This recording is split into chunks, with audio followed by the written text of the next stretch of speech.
the bottom line is this: he's scared. It's an internal thing. I'm not going to say that it's financial. I believe it's totally an internal, personal thing with him, and the concept, the things I was talking about, are very frightening. And some people, are just not going to buy into it until it's, until it's a vivid, in your backyard, it's all over kind of a situation. And up to that point, there are many people, including Alex, that are just frightened off by this. Now, what I would like to yes, go ahead. Yes. I wanted to get Dr. Beer. Kenneth Beer is with us. He's been doing the radio show here with us now since all the way back to 2011 when we started it, and he's really familiar with your work all the way back to WWCR and Shortwave Patriot Radio. And Kenneth worked with Bill Cooper in Kaji back in the 90s. Kenneth, say hello.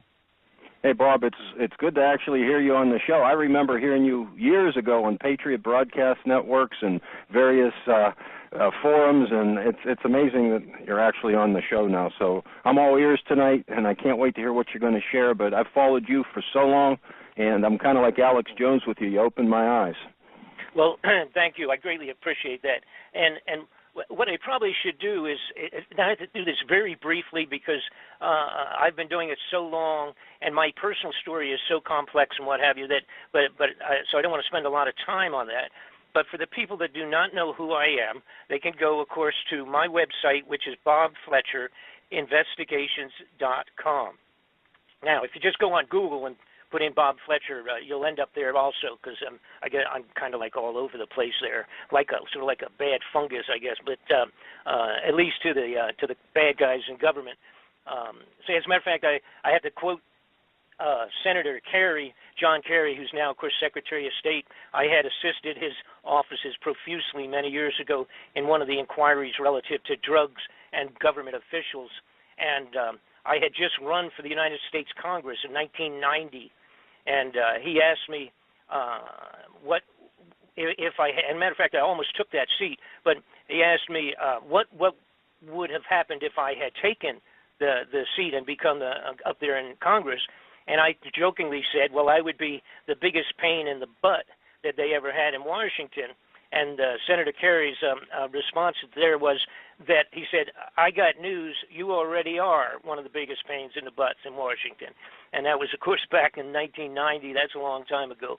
But it's one of the best things I ever heard out of a senator's mouth out of Washington, D.C., that I was already causing them more grief than they wanted to share. But for those folks who don't know me, I got involved totally non-intentionally. I had a company, was taken over. I merged. It's not taken over. It's not, well, yeah, maybe that is the right word. I merged my company with another company in Atlanta, Georgia in 1985 or 86, that period of time. And it turned out to be run and operating by a covert Central Intelligence national security operative who supplies weapons for all of the small wars that you referred to just a few minutes ago around the world that have been taking place. This was a Central Intelligence operation. They took over my business to use it as a covert front. And then, and again, it's totally unknown to myself. There's no way of knowing that until you're already into it. Once I had signed papers and merged, and a few months into it, then I started meeting all of these military generals and officers and covert operatives, and Lieutenant Colonel Bo Greitz at that time is a good friend of mine. At this point in time, at that time, I met him when he had just come back from doing covert operations looking for prisoners of war, and that was in 86, that period of time. And they were still... Bo was still bringing and getting prisoners of war out of the old Vietnam War. And these people, of course, who I'm talking about, that supply the weapons for all these small wars, make multi-millions of dollars. And, of course, they also end up being involved with drug smuggling, Oliver North and all of that, Iran-Contra business.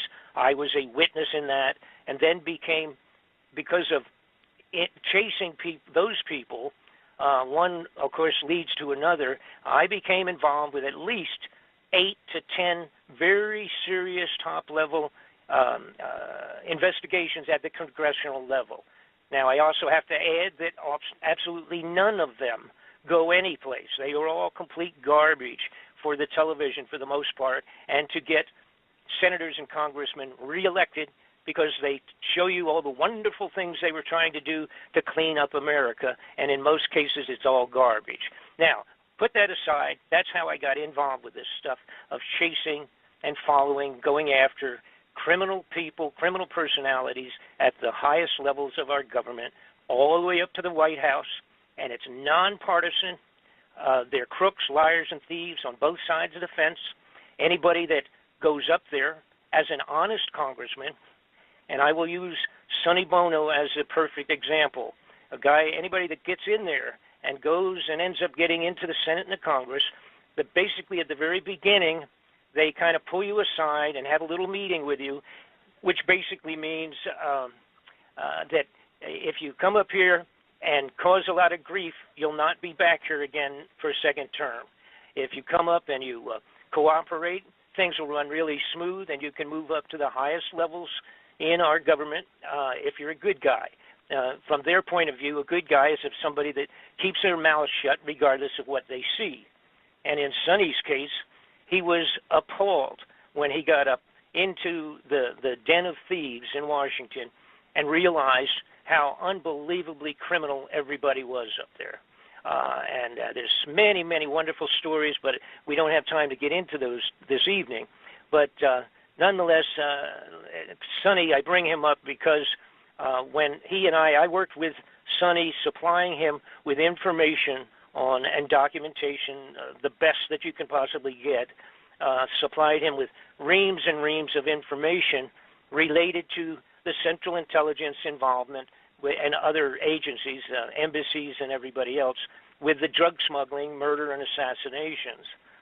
When I worked with him supplying material, it was probably over a year, and then got down to really sharpening pencils, and finally his office called me back and told me that as soon as Sonny got back from the Christmas holidays, the first thing on the calendar was the investigation at the Congressional Intelligence level with all of my material and some material supplied by other people. They wanted to make sure I was ready to come back into Washington. I was living in Los Angeles at the time. Was I ready to come back and make sure that I had all of my stuff with me and that I assist them in bringing in other witnesses, which included drug smugglers and everybody you can imagine, that was going to come forward to a brand new congressional investigation. And for one of the first times in the history of congressional inquiries, Sonny's office has informed me that they had subpoena powers. So they were going to be able to force people to come in and force them to either answer questions, or they actually could put them in jail until they decided to cooperate. That never happens normally in any of these inquiries. You know, these guys can go in and sit down, and then they say, oh, I don't remember, or I can't come in right now, I'm doing something else, or this or that, whatever, and they sidestep the serious questions. That wasn't going to happen on this inquiry, and I loved it. I was overwhelmed with joy, and I thought, oh my God, this is going to be one of the first times that we're going to be able to nail people right to the wall with unbelievable criminal activities coming right out of the White House and going up that far. And 10 days later, Sonny Bono was murdered on the top of the ski slopes in Nevada. Of course, they told everybody can remember, they had this traumatic announcement that Sonny had crashed into a tree and died from running into a tree with his skis on. And of course, nobody knew, because this has been kept very much undercover, the putting together this investigation. You know, nobody knew that at all. And of course, here I'm sitting in Los Angeles. I could have fallen off of my sofa, I guess, when I saw the news. When I called back into his offices, like a day or two afterwards, they wouldn't take my calls.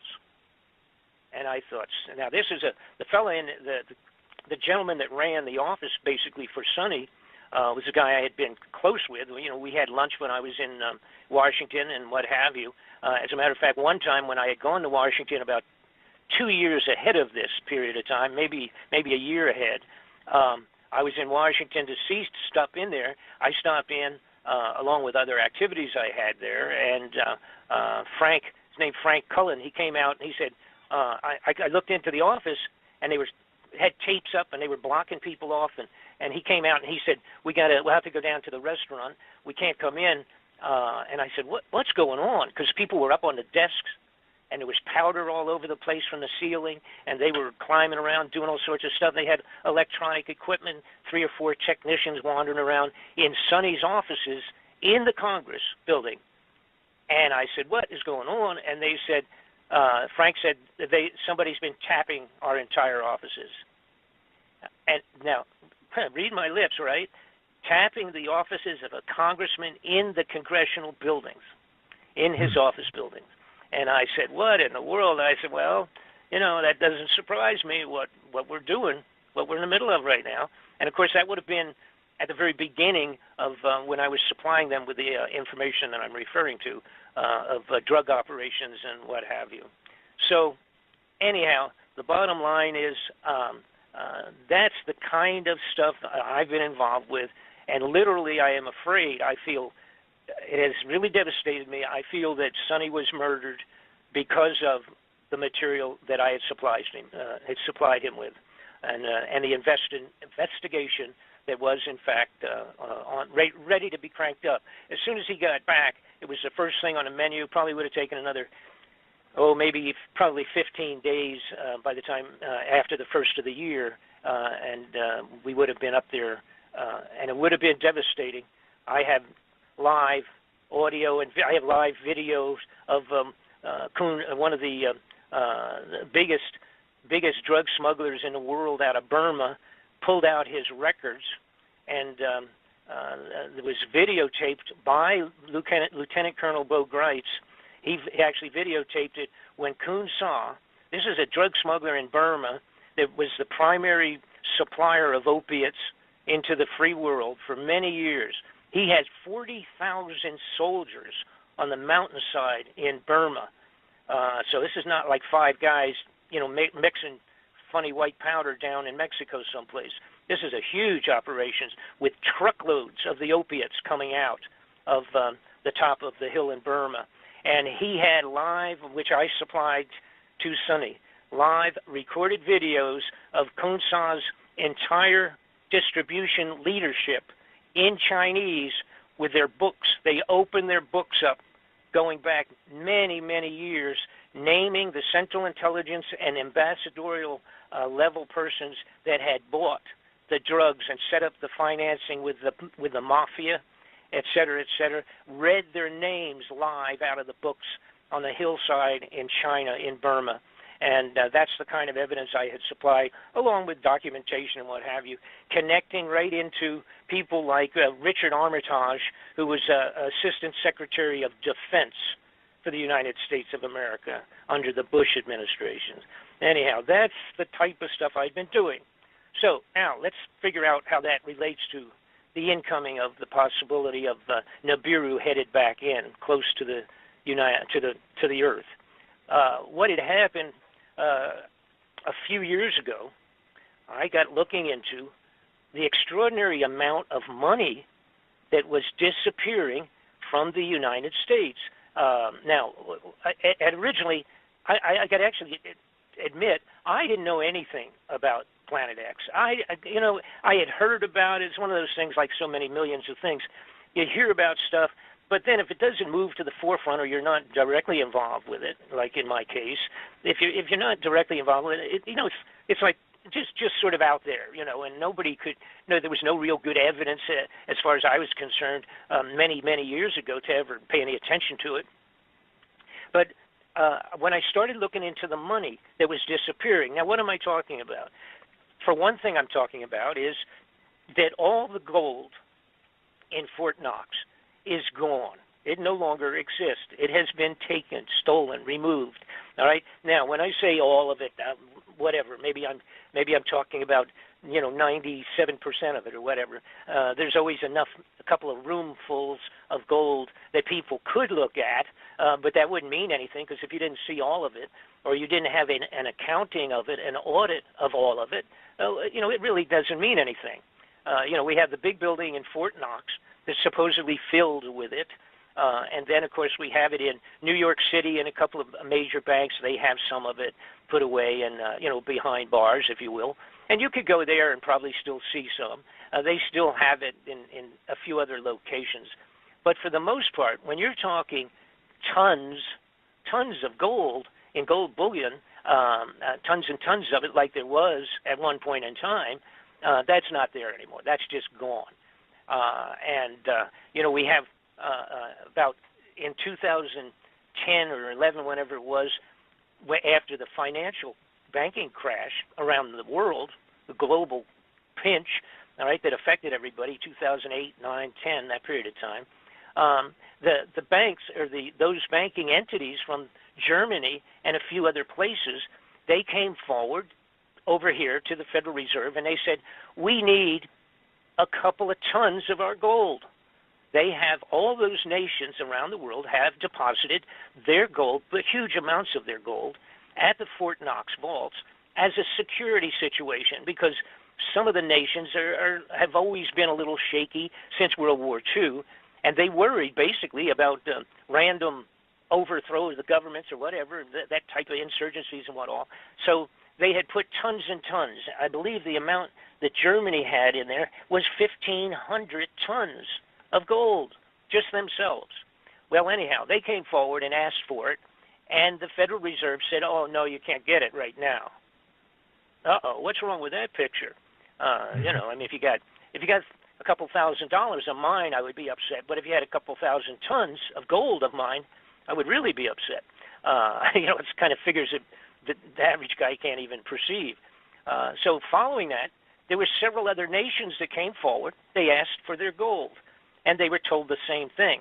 And interestingly, they were told to kind of get back in 2020, in the year 2020, they could probably get a good audit or some of their gold. That was kind of what the original answer was. And then, of course, we had Ron Paul came forward in Washington, and he has for several years said he wants an audit. We require an audit. The United States wants to know if the gold is there, because he agrees with me, and that is that it's gone.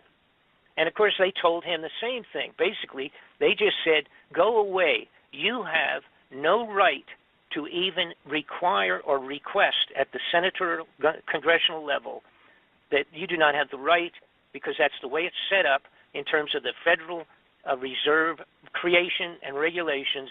Nobody outside of their own group of bankers had the ability to audit or even request an audit. And, of course, that doesn't happen. That's kind of like having Al Capone keep track of the mobsters for you or something like that. So that doesn't happen. Right. All right.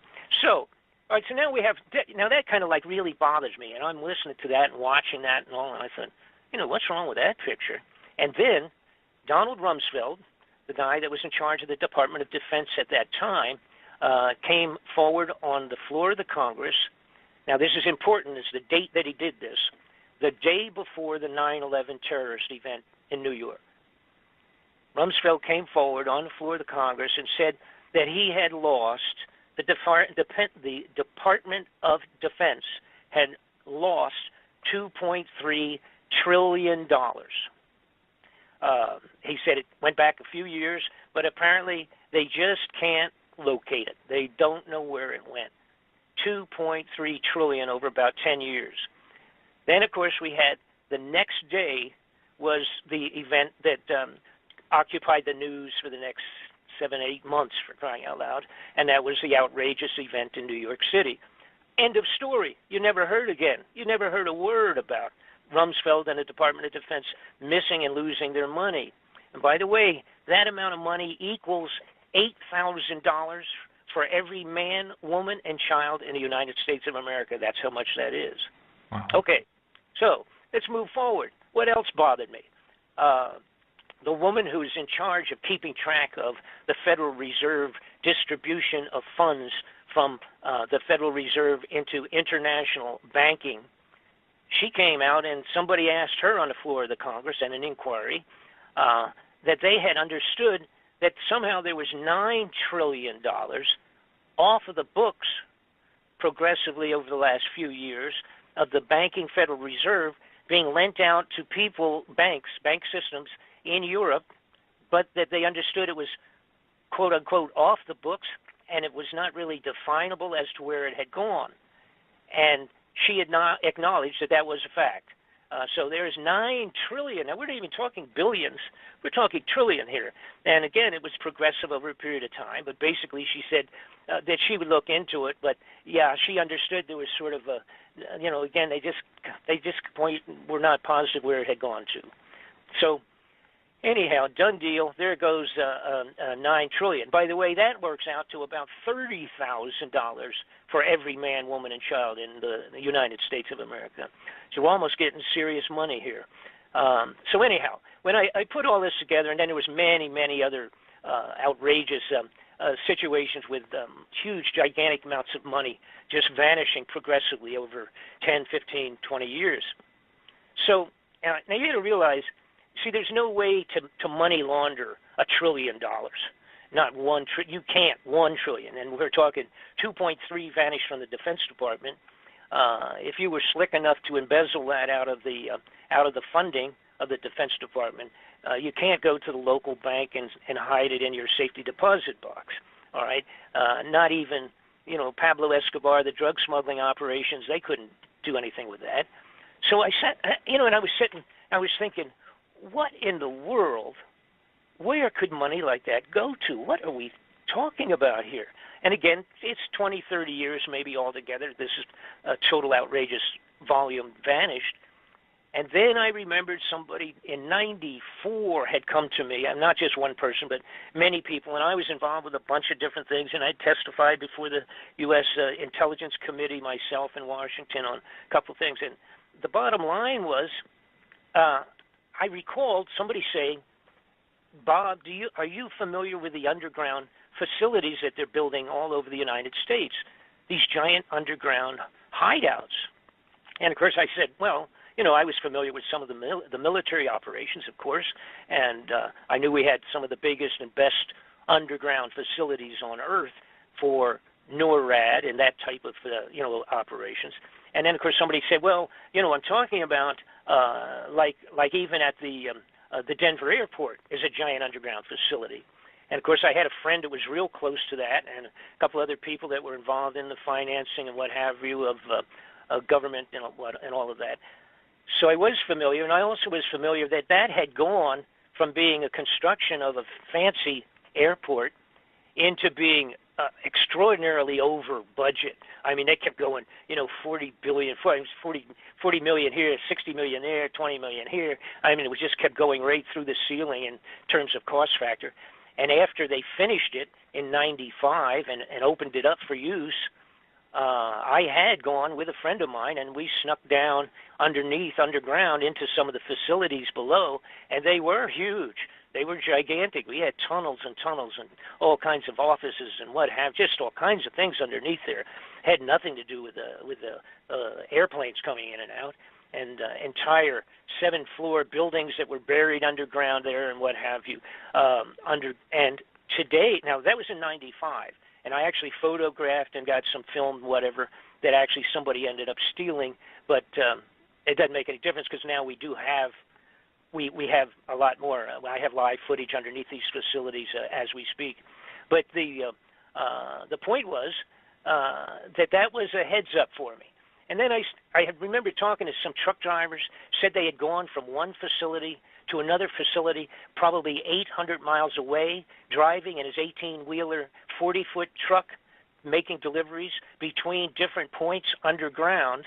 And by the way, we're talking about facilities so large that 2 lanes cross each other for 18-wheelers underground, and mag-levitated trains going as fast as the speed of sound underground from one location to another.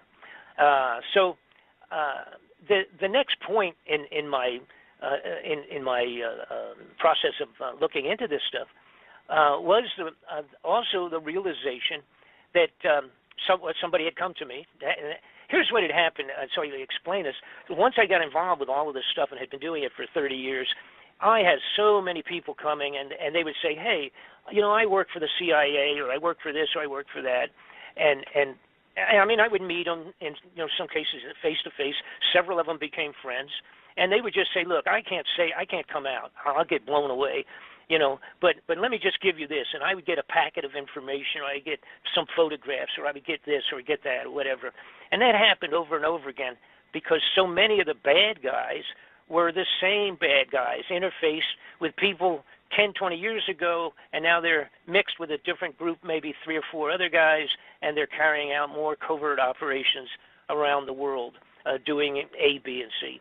So that was what had happened to me, see. So it ended up where I was like a sounding board, and I used to, again, when different investigations came up, congressmen, senatorial offices, et cetera, would call me, and they would say, hey, we're looking into this. Do you have anything with this guy and that guy or that bank or this? And I would say either no, I don't, or I would say, oh, yeah, wait a minute. He was involved with A, B, and C over there 5 years ago. So that was what had happened. That was what had created my original lifestyle, if you will, and keeping me in this junk. So now let's get back to all the crazy stuff going on underground. I had somebody came to me and said, you know, these underground facilities, they're all over the United States, but to add to it, they're doing it all over the world, and the major nations of the world are doing a similar thing, building these underground hideouts. And they said, you know, well, let me show you this in Russia. Let me show you what they're doing in China. Let me show you this. So then I started thinking, what in the world's going on? All of a sudden, these criminals have been stealing millions for their own pockets. Now they shifted gears, and they're stealing billions and billions, adding up to trillions, and they're building underground hideouts.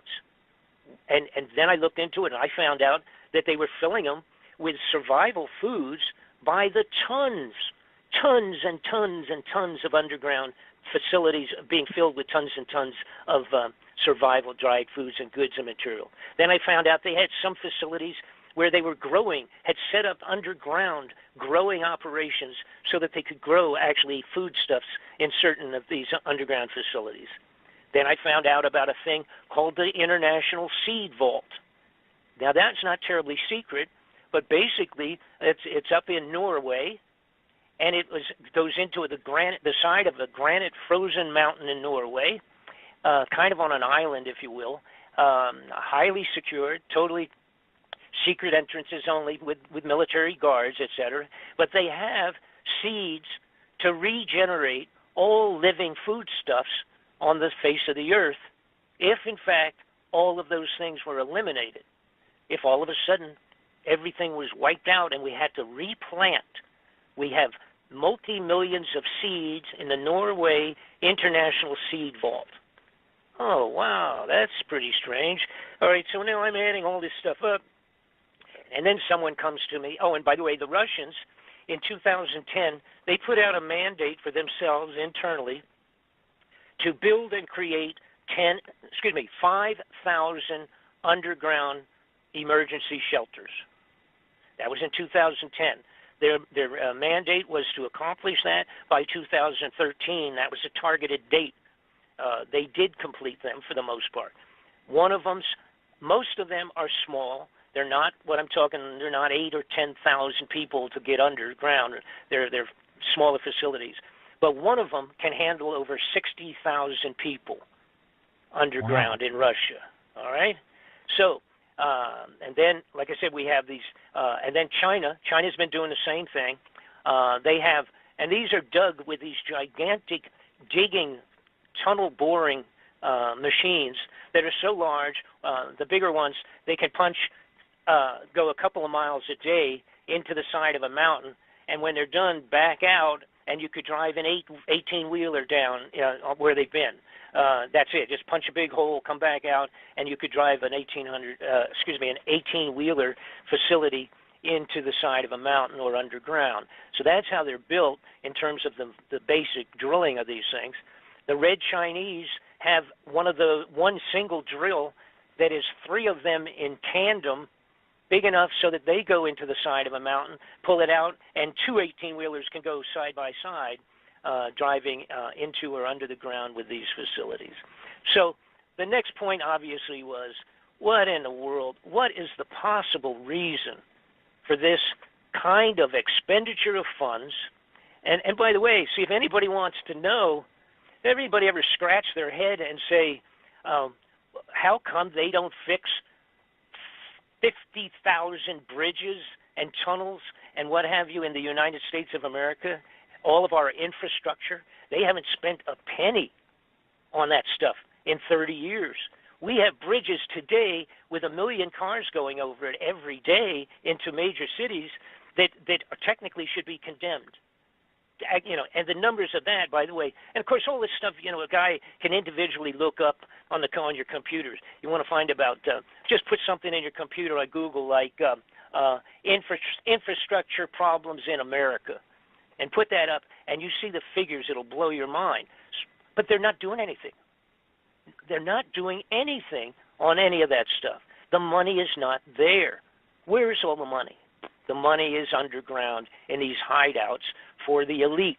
They then also spent in the last few years millions and millions of dollars buying military equipment for the police and the sheriffs and for security operations, bullets, machine guns, under the title of, how about the Forest Rangers with 15 a million bullets purchased under their name. Not only Forest Ranger, how about the Internal Revenue Service?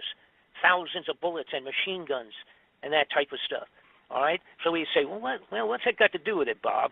Well, it has to do with social riot control up on the top of the ground when the elite are down under the ground. And then finally it came to me, exactly, I don't remember what it was. Maybe I told some people I was looking into all these different things, and somebody simply said, Nibiru, Planet X, has been finally really discovered, and it's coming back. So then I started doing some snooping because I didn't even know what they were talking about. And I said, I remember something about that.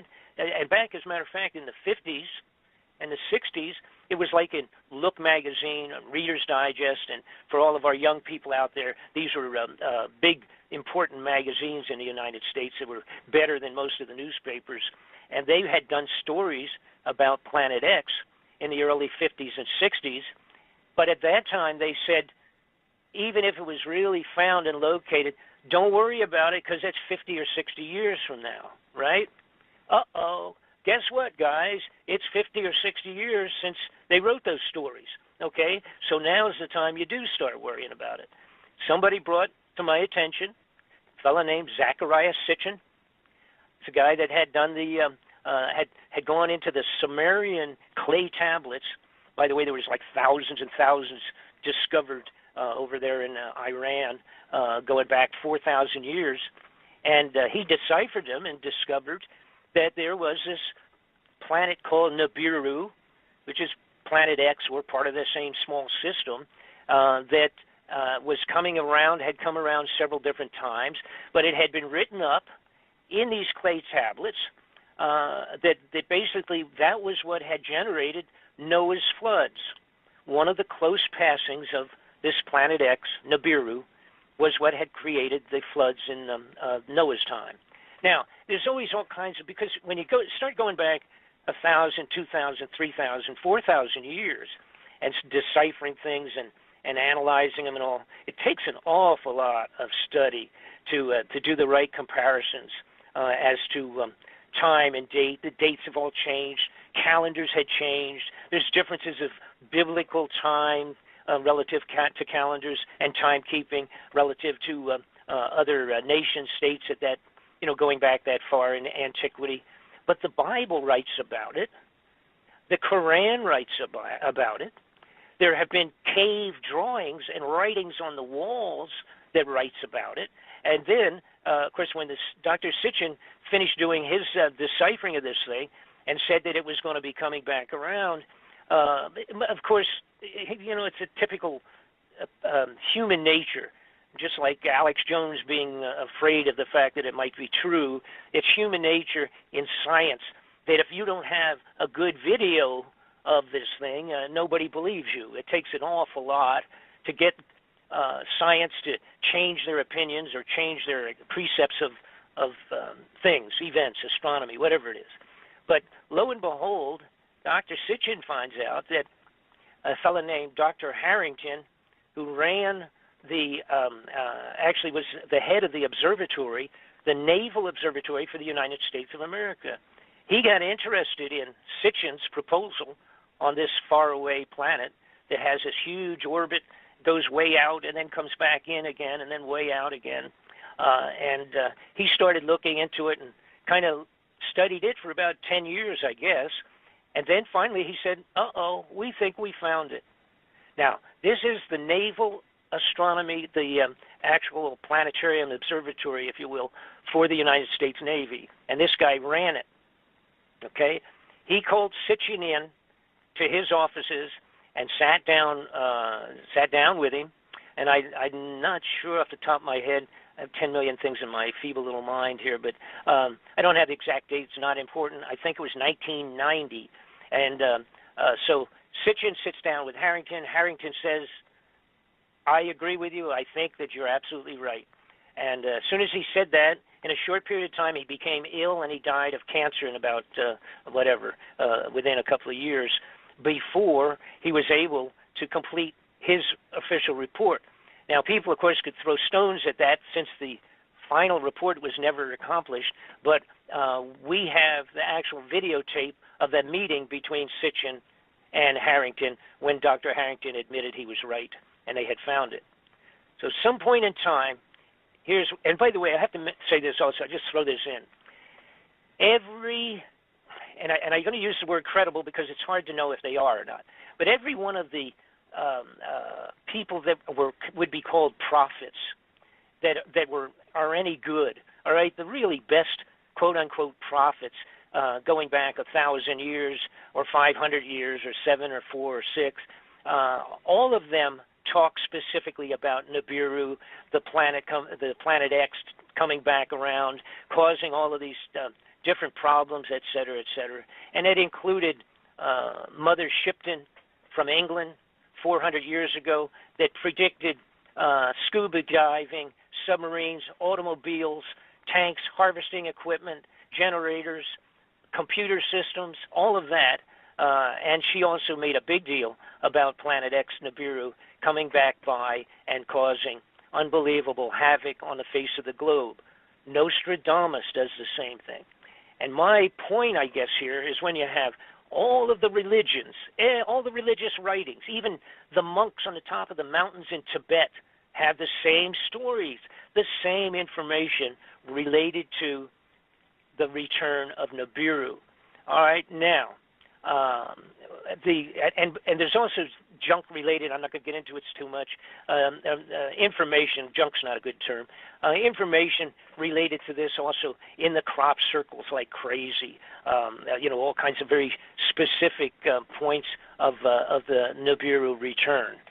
So finally, it made sense where all the money went. By the way, we now have 103 underground facilities.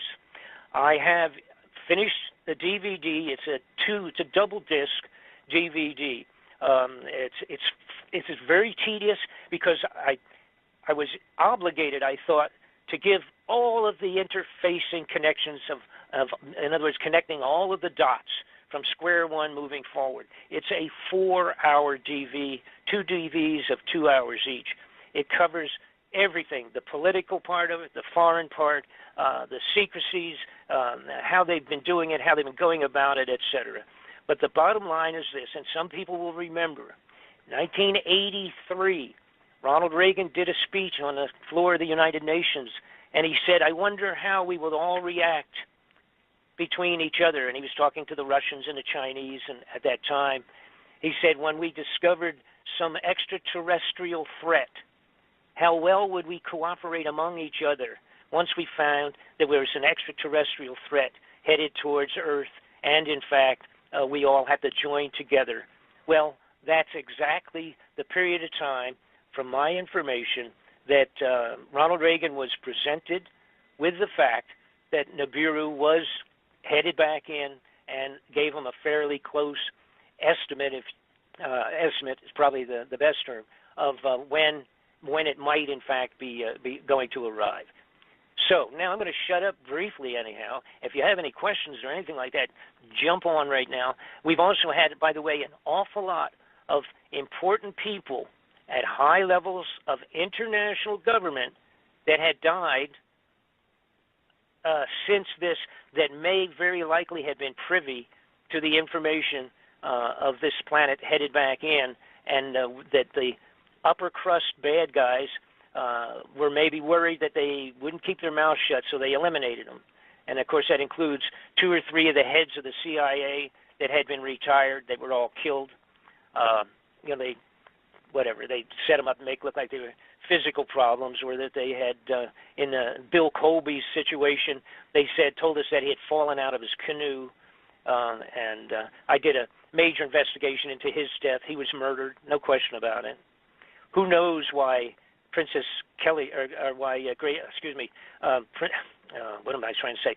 I'm having the princess that was so popular that died in the car. Diana? I'm sorry, Diana.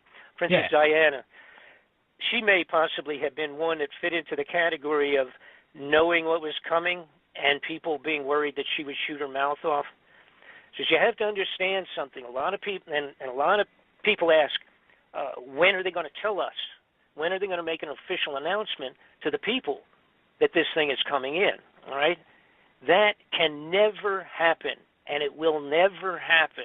There will not be an official presentation that, oh, by the way, we'll call it my fellow countryman speech from the president. That's not going to happen. Now, if it does happen, let me rephrase it. It may possibly happen, but when it does, the United States will already have to be under martial law. The entire country has to be under martial law before they make that presentation. And, of course, when they do make it, all those people that have their tickets to go underground are already going to be there, and the speech will be put out on a pre-recorded format to the rest of the world. They're going to be gone, and they don't want any interruption on their way down into the tunnels, all right? So the bottom line is, my opinion is, they probably will never make that announcement official. But before it becomes visible in the sky, where people start saying, and thousands of just average folks, but also, of course, the amateur astronomers, before any of them get to where they can actually say, uh-oh, there's a new star. And then a week later, it's going to be a little bit bigger, and then it's going to be a little bit bigger. And before that happens, and it starts becoming the talk of the Earth, we will be in martial law. That's where the equipment, the military equipment's been supplied going back to the 90s to the sheriffs and the police departments all around the world, all around the United States, and including things like grenade launchers, bazookas, personnel carriers. Some of it they talked about there in Missouri when they're having the racial problems here recently, and they complained. They said, what's with the police coming out with water cannons and personnel carriers and armored cars and all that? Where'd that come from in Missouri? Because people hadn't paid attention. See, but these things have been placed continuously since the 90s, and the only caveat, the only extra little sidebar to it was that they would supply them for almost nothing. They could make long-term payments to the, for the leftover, quote-unquote, leftover military equipment that was being made available to these policing operations. The only thing was they had to agree that if they were ever needed for a national emergency, quote-unquote, that they would come on board, with whatever federal agency that requested their help, and that they would use it appropriately. And of course, these guys, it's great. These sheriffs getting, 50 caliber machine guns on the top of a troop carrier, for crying out loud, in the North Carolinas. I mean, they love that. We'll sign anything. What do I got to sign? That's great. Get me a couple of those and a couple of few bazookas and a bunch of gas masks, and yeah, we want all that stuff. So that's been going on like crazy, and that's all going to be. That's already in place. All right, that's all out there already, and continuing to move. That's where all those thousands of bullets and everything to all these stupid little bureaucratic offices have signed off on thousands of sidearms and bullets and stuff like that. What in the world would that be for? And there's so much that they've ordered, you could fight a third world war with the junk that they've put out and distributed across the police forces and the forestry department and that kind of junk, IRS. What's going on? Now, I also shift gears again, another fine point. I got looking into, and by the way, I took 3 years creating these 2 DVDs. And I won't tell you how many problems I had. They've been trying to shut this thing down profusely. My computer's been tapped as many as 3,000 times in a couple of years. So, and anyhow, that's aside, a little nothing. I looked into the religious part of it. I thought, the Pope, and at that level, all right, they got to be involved. And I started snooping. Son of a gun, guess what? The Vatican built an infrared telescope in Arizona, built and owned by the Vatican, owned and operated cooperatively by the United States government, NASA people, but it's owned by them. And by the way, guess what they call it? Lucifer. That's right out of the Vatican. They named their own infrared telescope Lucifer. Now, the Planet X at this point in time can only really be photographed properly by very powerful infrared telescopes. It doesn't put out its own light, therefore it's something that's not simply seen easily. Theoretically, Planet X is 5 times the diameter of Earth. It carries along with it 4 or 5 moons of its own, somewhat like a separate little solar system, with the bigger planet being what would represent the sun, and then the moons around it. It's kind of like its own little solar system. I'm trying to hit on a few of the more poignant. Oh, okay. I know a lot of people have heard about this. Some people haven't. But why would, if we didn't have something like this happening, why would the Centers for Disease Control order up and purchase over 500,000 coffins designed exclusively, even including in the patents itself, designed exclusively to accommodate possibly 2 or 3 adults and designed specifically to be cremated? These are bought, ordered up, purchased, and delivered over 2 years ago to the Center for Disease Control. Something's wrong with that picture, folks, so you got to worry about that. The other thing that people ask me, again, maybe possibly being a little bit repetitious, but a lot of people ask, why can't we just go out in the backyard and see it? Well, first off, it's way far off in terms of distance still. It is already affecting everything. The crazy weather that we have on the globe in the last 2 years, it can be, I think, my opinion, along with people that are on the scientific side of it. I didn't come to this as a scientist, as an astronomer. I have to depend on people that have been doing it for years. Some of this I discovered myself once I learned what was happening.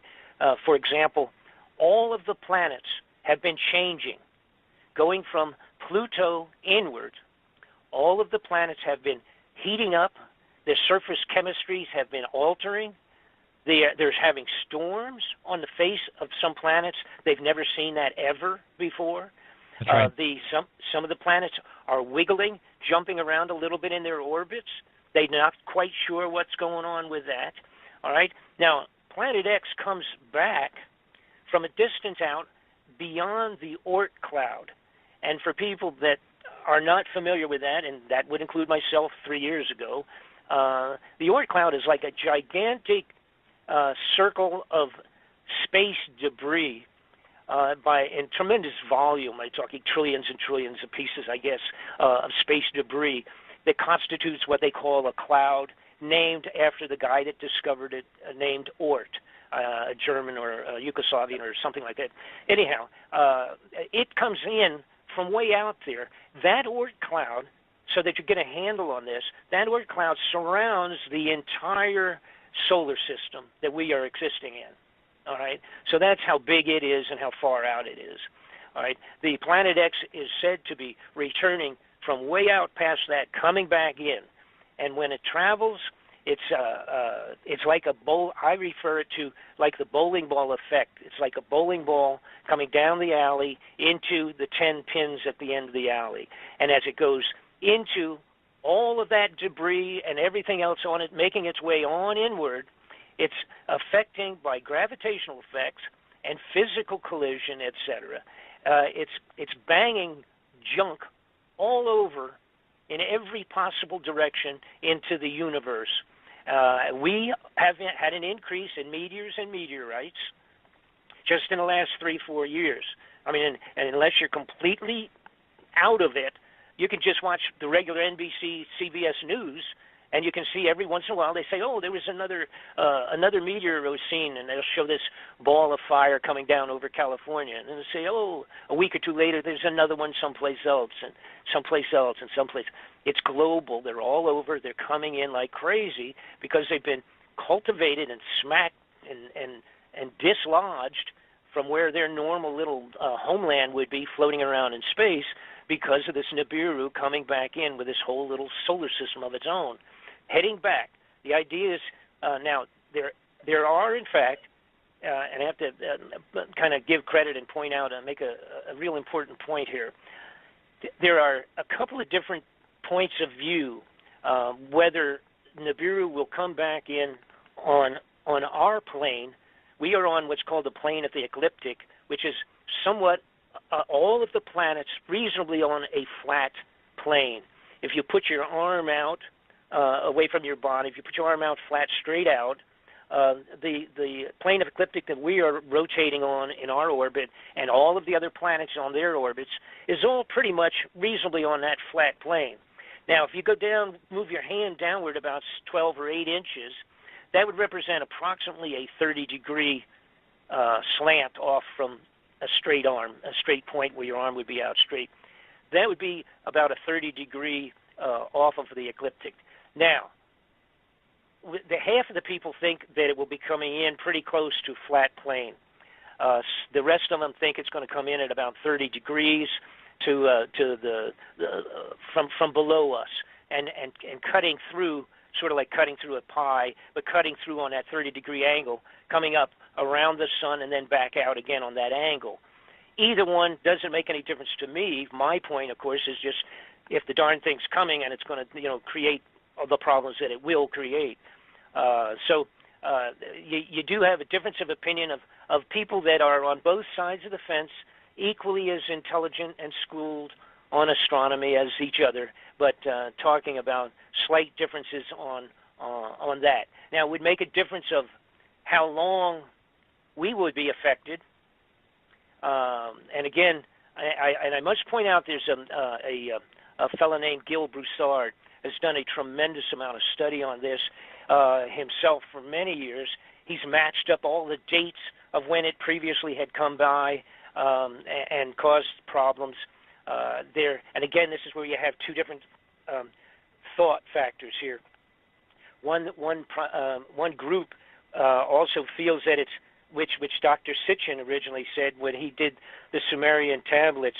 He said it was a 3,600-year orbit, 1,800 years out and then 1,800 years back.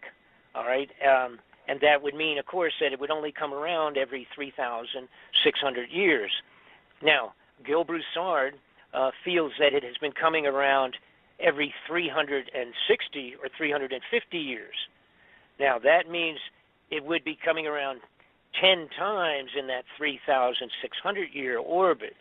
Now, originally I thought, being totally a novice in this stuff anyhow, I thought, wow, 3,600 years, that's really a long orbit.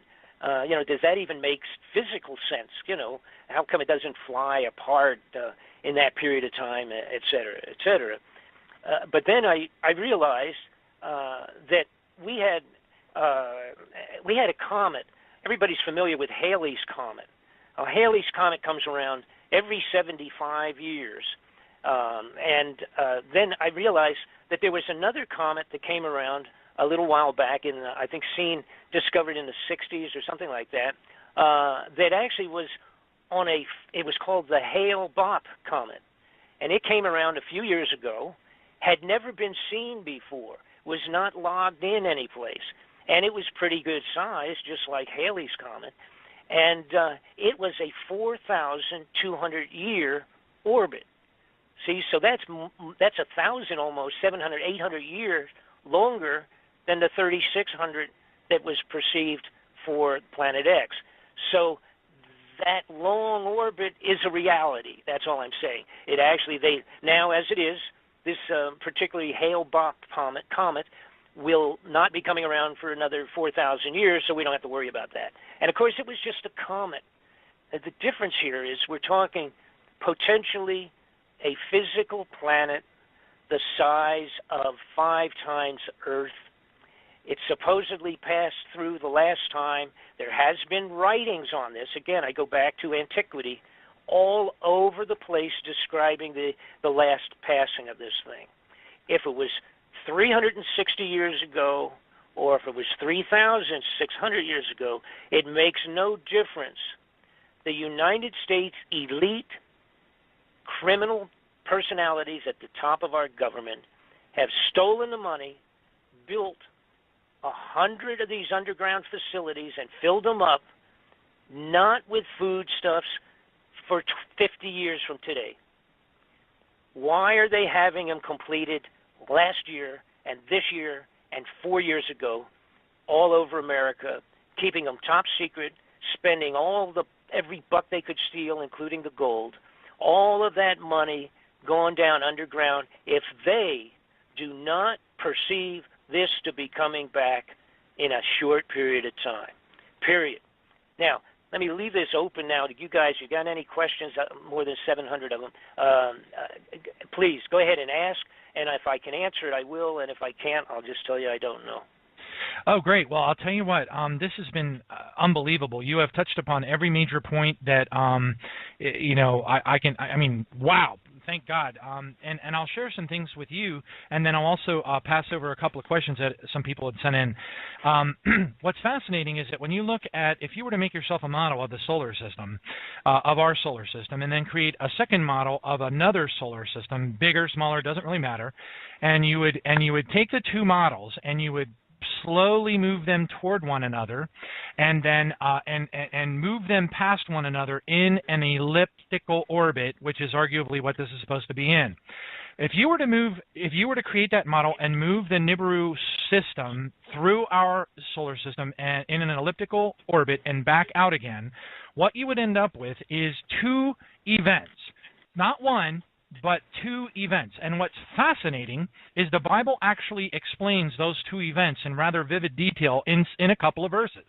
In the 6th seal, at the 6th seal in Revelation chapter 6, verse 14, you have an event that's along the lines of the Velikovsky type stuff, which is similar to the Edgar Cayce vision, where it says in Revelation 6:14, it says, every island and mountain was moved out of place. What's fascinating is that matches similarly to what Father Malachi Martin testified on Coast to Coast AM in 1998, I believe it was, where he said he was given the 3rd secret of Fatima by some insiders, and that there was supposedly a pole shift in the 3rd secret, and it was supposed to happen in 2017.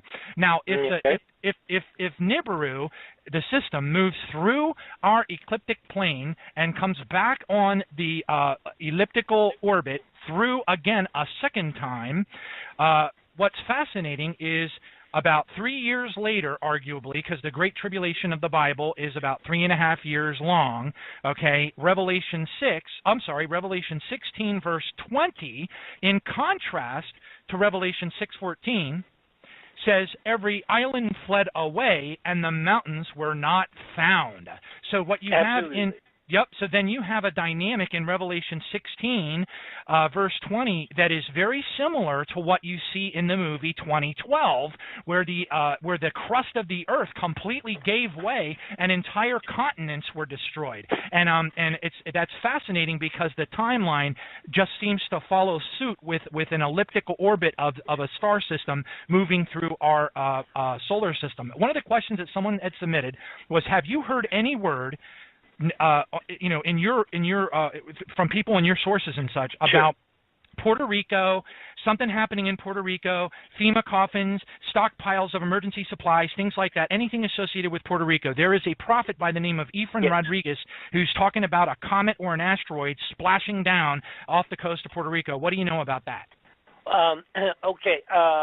Yes, I know that the reality is that a huge amount of maybe even either a secondary order or the bulk of that first order of at least 500,000 of those coffins I referred to have been moved for storage there. I do know that a couple of million body bags were ordered up and have ended up there in terms of the storage. Now, I don't know if, in fact,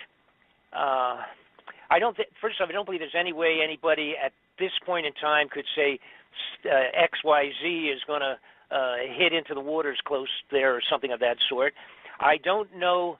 Personally, my gut feeling overall is that that probably would be a lousy place, but for some reason, temporarily, yes, that's a truism. That stuff is down there, or at least some of it, and in big numbers. That's all I can say as far as that's concerned.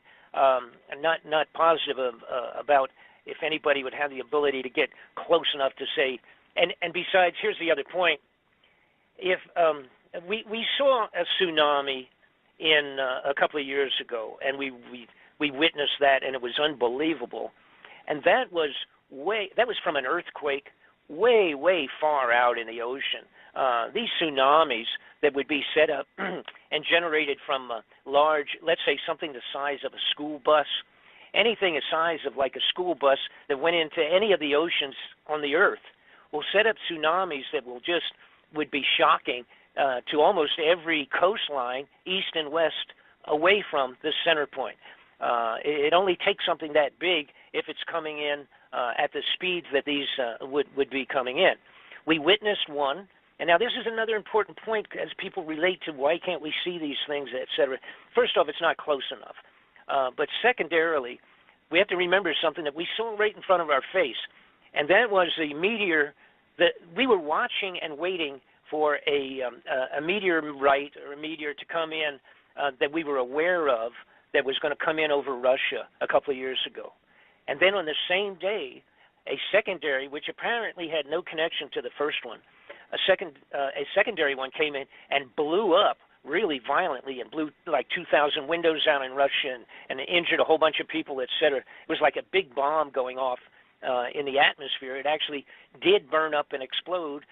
Most of it did before it even hit. And when it hit, it went into a lake that was ice covered, and it was only the biggest piece, I think, that went into the lake was only about 15 feet across or something, but fortunately just went into a lake covered with ice.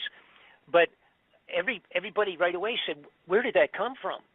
Nobody on the face of the earth saw that thing coming in. No one. And when the head of NASA was asked about it a while later, he simply said, it came in from the direction of the sun, and we could not see it. We did not, and we could not see it with any of our scopes. Okay? And then also, by the way, he was asked if a large element was coming towards Earth, and we knew it was coming in 60 days, what could we do? And the head of NASA said, pray. So that was the best preventative action that the head of NASA had for that question. But I want to get into another point, make another point. And what you're talking about is all, and again, it is all in the Bible. Not only is it in the Bible, it's all over the place. You have to, you maybe have to do a little snooping, but now what you can do is simply get my DVD, and I have all of that in here. I've got all the biblical connections, the dates, the elements, the descriptions, all of it. It's all in my DVD. Now, in 1999, there was a discovery made in Germany and it was called. They end up calling it the sky disk. This was found at an archaeological dig in Germany, set up very similar to the Stonehenge in England, a big circular thing, and it was there during the Bronze Age, and approximately 3,000 years ago. And it apparently was literally some type of a sky observatory in the Bronze Age. So we had some people, they were really into what's going on in the sky, like the Egyptians going way far back. And this thing that's called the sky disk is approximately 12 to 13 inches across. It's circular, like a shield, so to speak, but it's a piece of art, if you will. But it actually is a diary of the passing of Nibiru, causing a solar eclipse during a particular day when this happened. Now, could that be the 3 days of darkness that everybody's talking about, do you think? Oh, the 3 days well, yes, but this was actually, according to this, it appears that it was only 7 hours. But you have to understand, there are a lot of other things involved, like debris and junk and everything coming along behind this thing. Now, that's where we're going to have real problems. Because the reason I'm asking, because Sure. I'd love to hear your thoughts on this, because there are prophecies. There's a Padre Pio prophecy from 1950, 1951, which includes 3 days of darkness that are supposed to be coming upon the earth. And then, of course, you have the reference in Revelation 6, verse 12, where it says the sun turns black as sackcloth of hair. Well, it doesn't give the duration, but certainly if the sun turns black, yes. It's going to be pretty darn dark. So the question is, if it does turn out to be a 3 days of darkness dynamic, which matches the 3 days of darkness during the Passover and Exodus, then my goodness, do you think it could be related to the passing of this thing? Oh, absolutely. And let me explain and hit on all these things real quick too, and then because I don't want to run out. How much time we got? We got a little bit of time. Yeah, we're about. Yep. Okay. Well, when do we wrap up? 8. Yeah, in about 10 minutes. Yeah, we got about okay. probably ought to shoot for about 8 minutes. All right, let me scoot through this thing real quick. This star, what's called the sky disk. It's made of bronze. I believe it was literally poured, as a matter of fact. They were pouring bronze back then, and that's pretty amazing. But anyhow, they're making weapons and all by pouring them into molds. So they had to make a mold and then pour it. I believe this was poured. It is in bronze, 12, 13 inches across, circular, and highlighted in gold. The whole thing, all the planets and everything indicated on the disk is in gold. Now, here's the point. The location, a couple of things showed up in this. One is the different constellations that they very specifically have been able to identify are all on there in gold. The moon, the sun is there. The Earth is shown from the point of view of where they were watching this, and the moon and the sun are both seen at the same time. All right, and so it indicates. With the location of the constellations, etc., with new computerization programs, they have put in the locations and they have come up with a date. This thing was made 3,600 years ago. Wow. And it indicates, a solar eclipse by a large body, obviously not by the moon because the moon can be seen. Additionally, let's see, well, that's the most important point, I guess. Now, how this would have been done, obviously, was this astronomer. I've got to call him an astronomer. These people that built this huge observatory in the ground there to mark off the movements of the sky, they were blown away by this event. What it also shows, and this is important because this was, a matter of fact, Gil Bouchard came up with most of this, and it's brilliant study, unbelievable in-depth study relating the biblical statements to all of these events. But it shows that what took place when this came by, it shifted the Earth 26 degrees. They can literally, with the new computerization, they feed the information that's shown on this down to not only the year, but the day, and it was 8:30 in the morning when this took place. That's how accurate the computerization is of the description given on the disk. So they actually have a date and a time, etc. Now, that 26 shifting of the entire axis because of this passing of Nibiru, now that refers to what you're talking about, the movement of mountains and all the rest of that. Now, you get into another thing where you talk about, and by the way, it was about a 7-hour eclipse, if I recall right. Again, this is off the top of my head here, and I have it all exact in my DVD, but I think that's what it was, which, of course, is a long time. Holy mackerel! You know, if you're talking in the middle of the day, you lose several hours of it, not just 15, a few minutes, so to speak. Anyhow, it was several hours as opposed to a few minutes of a solar eclipse because of this being this giant planet going by. Now, here's what's going to happen. If everything happens as it's being perceived, taking historic writings, biblical accounts, all the rest of that, and mixing it with scientific reality and the size and all the rest of those calculations, this guy is going to come in. Now, when it comes in to go around the sun, and again, dragging with it a couple of moons, about 4 or 5 moons, it's also going to have a tail behind it of meteoric junk, all right, just space junk, dragging along behind it. That's when we're going to go through. It will take the Earth approximately 1 hour to travel through the width of the tail of that. After it's gone behind the sun, our orbit will drag us through it in a worst-case situation, through the tail. It will take an hour to pass through it. During that hour, we will be going through a hailstorm of meteors. Burning hail, which is described in the Bible, okay? That's what killed all these soldiers and all sorts of things, etc., described very specifically in the Bible. Absolutely. Revelation 6:13 says, "And the stars from the heaven fell to the earth as a fig tree drops its late figs when it's shaken by a mighty wind." We're down to the 5-minute mark. I'd love to have you tell people where they can go to get your DVD set in a little bit more detail. I'm looking at your website right now, and I don't see the link for it. It says Home About Media Videos. Where can people go to get this DVD set? If you go to and you have at least there, if you're are you just on Google? Here's the point. Just go on BobFletcherInvestigations.com. It's BobFletcherInvestigations.com, or the Bob Fletcher Investigations, one long word, .com. You will get to my my website. On the website, there's description. There's some pictures of underground facilities, a few things in there. But the title of the the double DVD disc set is Incoming. That's the title of it. You can get it easily. I've got a section in there. I guess it's under store. I don't get involved with that too much, but I guess it's under store or where to purchase or whatever. You can find it on there. You can't miss it. And by the way, I have to tell you something.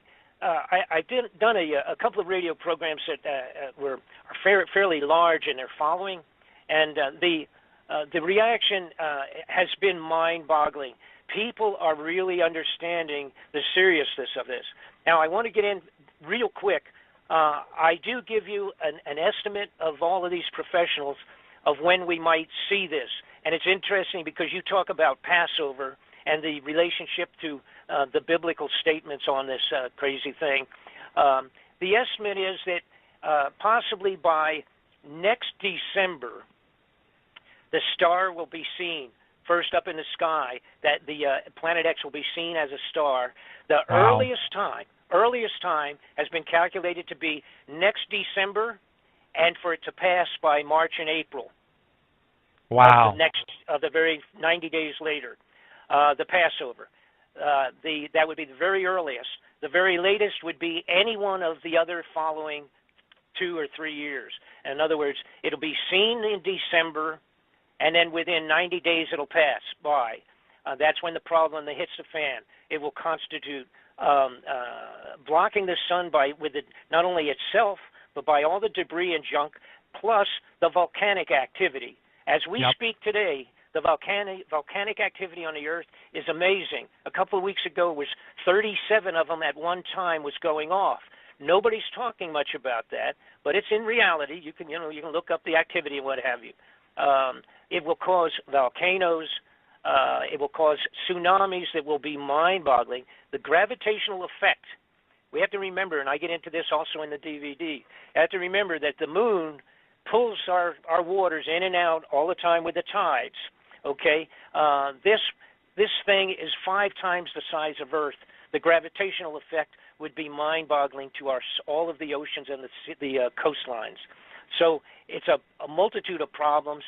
And the 2012, the title 2012 motion picture that you saw that was created in 2010, I am afraid is very, very close to what we're talking about with Nibiru. Amen. Praise God. And we are down to the 60-second mark. Thank you so much, Bob.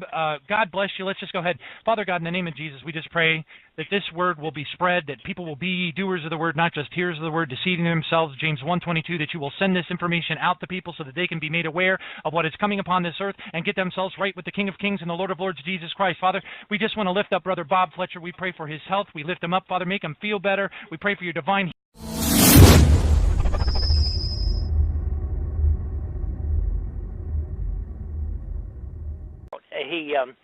and the bottom line is this: he's scared.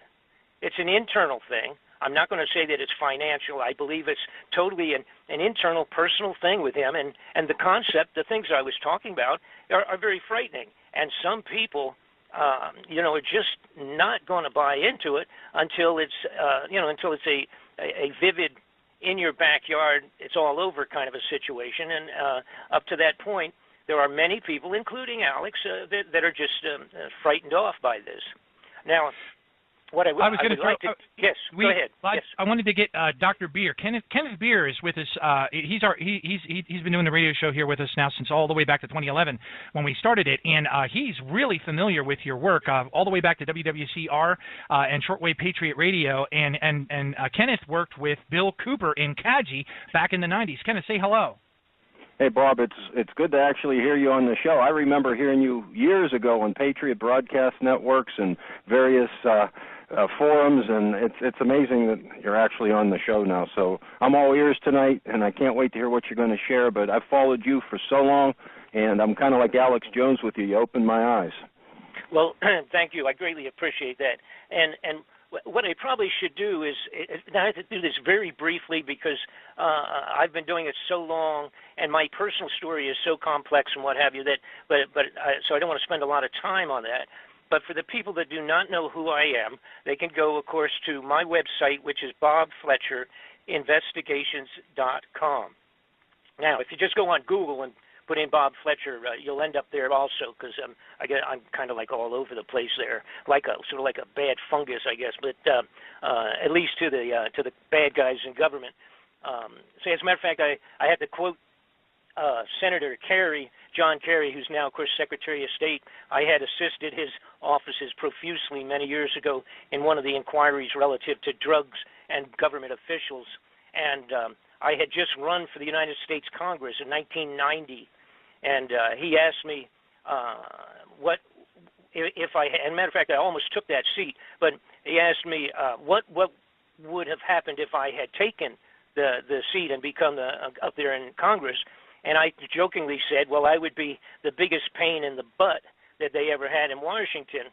And Senator Kerry's response there was that he said, I got news, you already are one of the biggest pains in the butts in Washington. And that was, of course, back in 1990. That's a long time ago.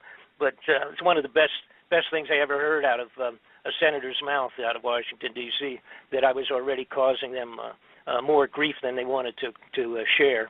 But for those folks who don't know me, I got involved totally non-intentionally. I had a company, was taken over. I merged. It's not taken over. It's not, well, yeah, maybe that is the right word. I merged my company with another company in Atlanta, Georgia in 1985 or 86, that period of time. And it turned out to be run and operating by a covert Central Intelligence national security operative who supplies weapons for all of the small wars that you referred to just a few minutes ago around the world that have been taking place. This was a Central Intelligence operation. They took over my business to use it as a covert front. And then, and again, it's totally unknown to myself. There's no way of knowing that until you're already into it. Once I had signed papers and merged, and a few months into it, then I started meeting all of these military generals and officers and covert operatives, and Lieutenant Colonel Bo Greitz at that time is a good friend of mine. At this point in time, at that time, I met him when he had just come back from doing covert operations looking for prisoners of war, and that was in '86, that period of time. And they were still, Bo was still bringing and getting prisoners of war out of the old Vietnam War. And these people, of course, who I'm talking about, that supply the weapons for all these small wars, make multi-millions of dollars, and of course they also end up being involved with drug smuggling, Oliver North and all of that Iran-Contra business. I was a witness in that, and then became, because of chasing those people, one, of course, leads to another. I became involved with at least 8 to 10 very serious top-level investigations at the congressional level. Now, I also have to add that absolutely none of them go anyplace. They are all complete garbage for the television for the most part, and to get senators and congressmen reelected because they show you all the wonderful things they were trying to do to clean up America, and in most cases it's all garbage. Now, put that aside. That's how I got involved with this stuff of chasing and following, going after criminal people, criminal personalities at the highest levels of our government, all the way up to the White House, and it's nonpartisan. They're crooks, liars, and thieves on both sides of the fence. Anybody that goes up there as an honest congressman, and I will use Sonny Bono as a perfect example, anybody that gets in there and goes and ends up getting into the Senate and the Congress, that basically at the very beginning, they kind of pull you aside and have a little meeting with you, which basically means that if you come up here and cause a lot of grief, you'll not be back here again for a second term. If you come up and you cooperate, things will run really smooth, and you can move up to the highest levels in our government if you're a good guy. From their point of view, a good guy is somebody that keeps their mouth shut regardless of what they see. And in Sonny's case, he was appalled when he got up into the den of thieves in Washington and realized how unbelievably criminal everybody was up there.